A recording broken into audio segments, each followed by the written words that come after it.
A broad pattern in my art making has been to move from direct observation of nature to a looser interpretation of those images using fiber materials, specifically handmade paper.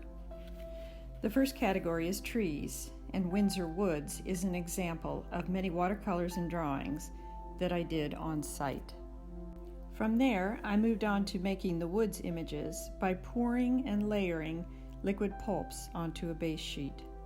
I felt liberated by the free and spontaneous motions of painting with pulp. In bark marks, the tree surface becomes more abstracted and more about pattern. In the woods, I made rubbings of the bark directly onto linen sheets, then added watercolor in areas and assembled them into panels. I became interested in making my own bark rather than the illusion. So I cast paper pulp directly onto the bark, and when it dried, pried it off and painted it. The shelf fungi to the lower right are paper casts made from silicone molds. Again, working from direct observation, I made countless drawings and watercolors of the figure, especially dancers at rehearsals. As I moved into using handmade paper more, the influence of all the figure studies has remained in my work. Though very figural, this was made by printing the surface of a parking lot. I inked up the tar loops made to repair asphalt cracks and gently pressed my sheets of Japanese handmade paper over them. Using the same technique, in this one titled Keeping Track, I printed many sheets, providing myself a vocabulary of shapes. I assembled them in layers, and when satisfied by the rhythmic image, I hand-sewed them together. Water as a natural image has always fascinated me. Capturing the motion, like that of dancers, has always been a challenge.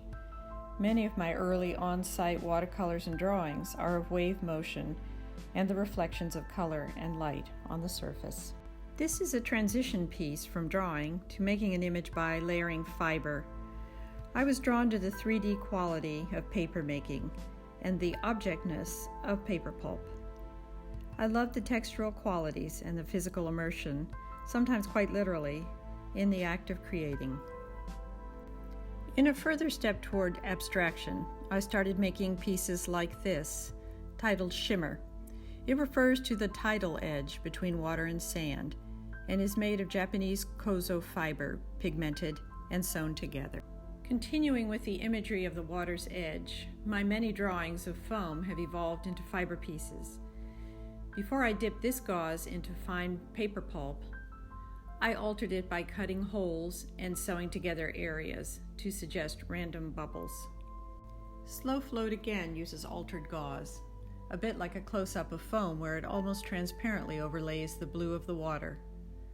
I never seem to tire of the push and pull of water, sand, and foam, and using handmade paper and thread to express it. I feel very fortunate to have an unobstructed view of the moon as it traverses the night sky. Using fiber has given me a way to realize these images. This is an early woven piece on the theme of a sphere with a dark side. Although I know nothing about weaving, I discovered I could weave strings over hula hoops and dip them into pulp. After pigmenting parts, I sewed them together in layers to make large celestial images. Here again, the layering of the lacy webs suggests light reflecting off a celestial body. I edged some of the holes with blue to further enrich the surface. The diameter of this piece is about 35 inches. The last category of nature images is that of the earth. Over the years, I've done many studies of rocks and crusty ground, which has provided me visual references for working in paper. This is an early watercolor, painted at a nearby quarry. This large piece of paper had been a stencil that passed through the etching press many times. I was delighted with the resulting textures and made it into a paper piece, suggesting the conjunction of water and earth. Like most of my work, this large piece, measuring 12 feet high by 10 feet wide, is essentially a collage. Using heavy flax paper, I was able to wrinkle, dye, and paint it to satisfy my admiration for a rich, earthy surface. This is a detail of the previous image. Having spent time in the Southwest, I often see those colors and shapes showing up. The characteristic deckled edge and the rough surface of the flax paper were perfect for these forms.